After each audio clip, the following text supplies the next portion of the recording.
legislative update video. I'm Karen Daly with Echo Title, and I'm here with Marcus Lyman. Hey, Karen. Hey, how's it going? Pretty good. All right, so Marcus, you've been really busy this year at the General Assembly, so why don't you tell us what you've been doing, and then we'll move on and talk about disclosures and changes in the law that have happened. Sure. Well, I think as a lot of you all know, I think what people these days, the kids are calling a side hustle, Yes. right? Yes. So I serve in the General Assembly part-time as a side job, part-time job, in addition to what I do at Echo Title. And so I've been down in Richmond now for the last almost 60 days for the session.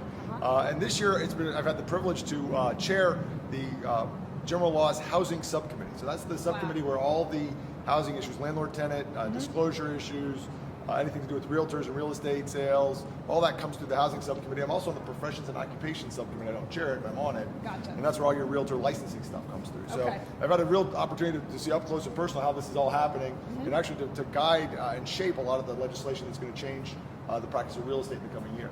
Which is awesome. So let's talk about disclosures, because there's been some changes I think that have been made both with the residential disclosure and then the HOA disclosure. Yeah, it's something that I haven't seen a lot of publicity about, but with the change in party and the change in leadership in the General Assembly, we're more consumer friendly, maybe a little less business friendly. I think we can be both, but it's certainly more consumer oriented General Assembly. And so we've enhanced some of our disclosures, and we've got new disclosures you'll have to have about. For instance, we advise people that although we don't tell them anything about the physical condition of the property, they should do a home inspection. But we now do the same thing with radon. Say, hey, listen, you may live in an area that's prone to radon, and also encourage them to do a radon inspection. We also tell them to look out for stormwater detention facilities that might be on their That's their good.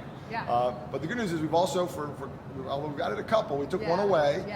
We got rid of this dangerous drywall disclosure that we had, which was actually, unlike a lot of them, which was sort of a disclaimer, it was a mandatory disclosure. You had to disclose whether or not you had this dangerous drywall. And I know I get questions about, like, what does this mean and how do I know? Well, the answer is that problem's really solved itself. It was really from about a decade ago, and mostly down in the Virginia Beach area. And now that that's all sort of worked itself out, we've actually removed that mandatory disclosure. So a little bit less mandatory disclosure. Oh, one more important disclosure again is on lead pipes. And lead pipes for both resales and for landlords and tenants. I feel it's really important for landlords to let their tenants know that if they're in a building that's served by lead pipes, because we don't want to have another Flint, Michigan situation happening anywhere here. No, definitely not. What about HOA disclosure? Because that's been a very hot topic, especially in Northern Virginia, where we have a lot of HOAs. Yeah, and that was one of my bills. I introduced a bill because we've had this problem for a while. I know for years people would complain, does my 3 days start when I get the packet, or do I have to wait till I have a complete packet? Because I've got a packet that's missing a couple of items. So my 3 days doesn't start, right? And the answer is actually, unfortunately, the answer was yes. Your 3 days does start just as soon as you receive that packet, even if anything's missing.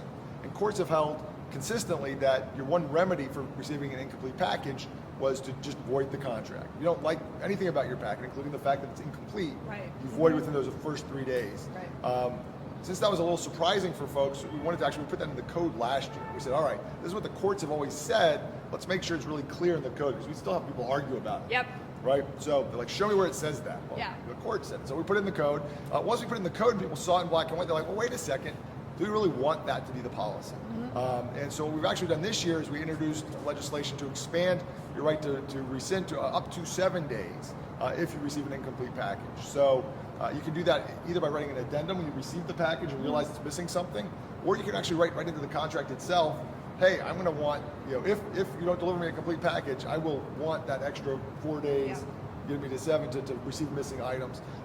We'll tell you more about how to draft those kinds of addenda or how to write that language into your other terms in your contract and some classes that we'll have coming up, or maybe with a later post. But just want to give everybody sort of the overview of what's coming, know what to watch out for. These bills won't be in law until July 1st, so we'll have a lot of time between now and July 1st to conduct some continuing education classes, and we look forward to getting the specifics out to everybody.